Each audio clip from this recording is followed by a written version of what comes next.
From ISL to Hive, an art educator's journey into beekeeping, community livelihood, and environmental and stewardship.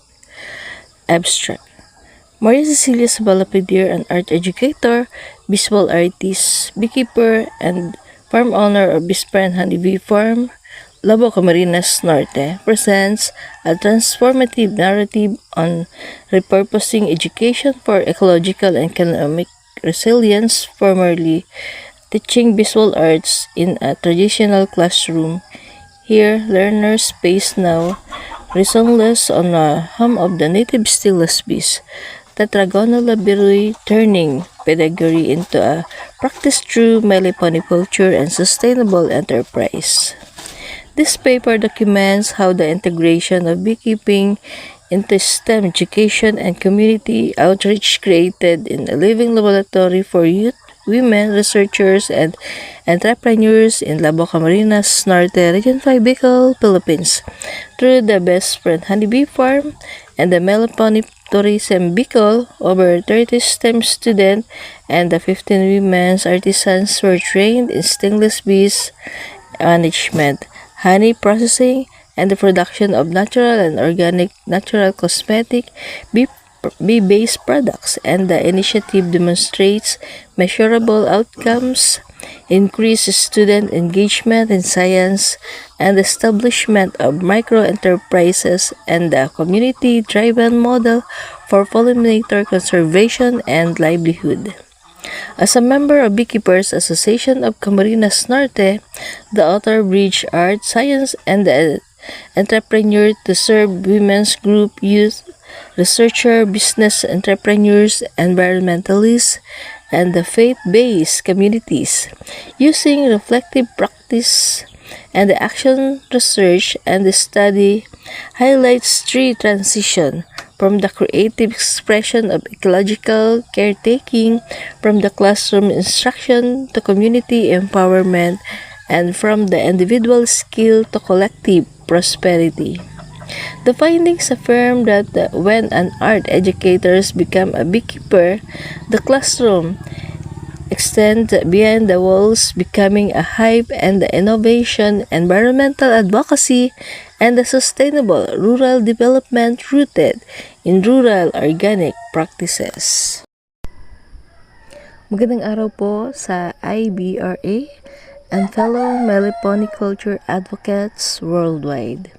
I am Maria Cecilia Caballero Sabalapidir, farm owner of Bispa and Honeybee Farm, Barangay Baay, Labao, Camarines Norte, Region 5, Bicol, Philippines, and overall President, Beekeepers Association of Camarines Norte, a community partner of Central Bicol State University of Agriculture, Meliponi Tourism Team, with Doc Amelia R. Nicolas, Doc Hanilyn Hidalgo, Professor Miabella Presnido, and Professor Presbel Presto.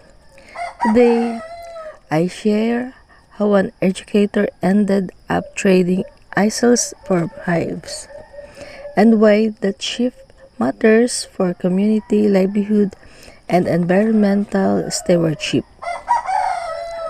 Stainless bees sit at the intersection of three crises in rural Philippines.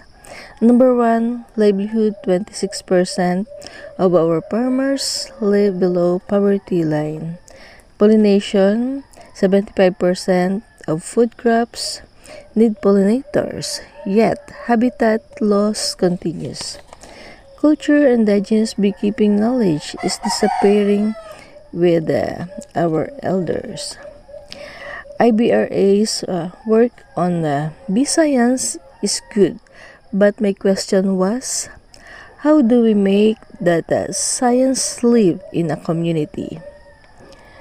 The Isles to Hive method, since 2019, we use art as the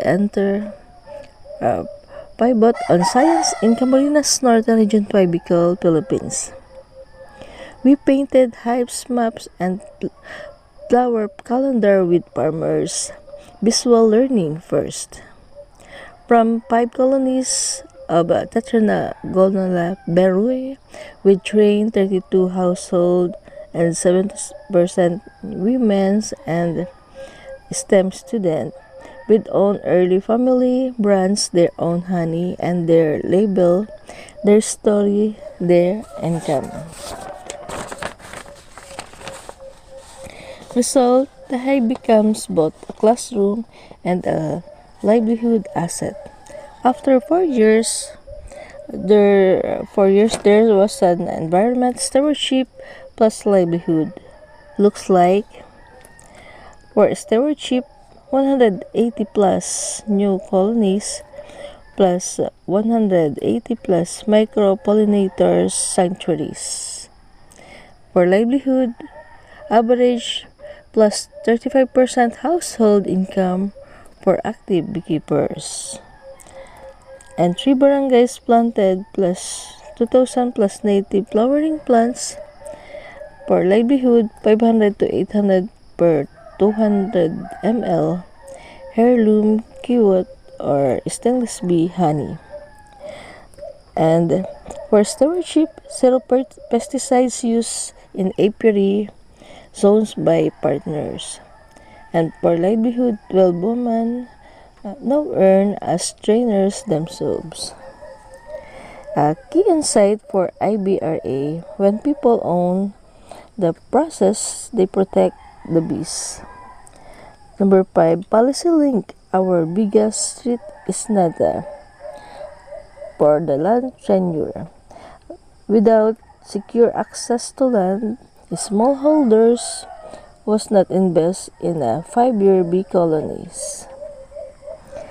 This is why our work now includes helping communities document A&D land claims and for alienable and disposable land claims and engage local government. Environmental stewardship needs legal stewardship too.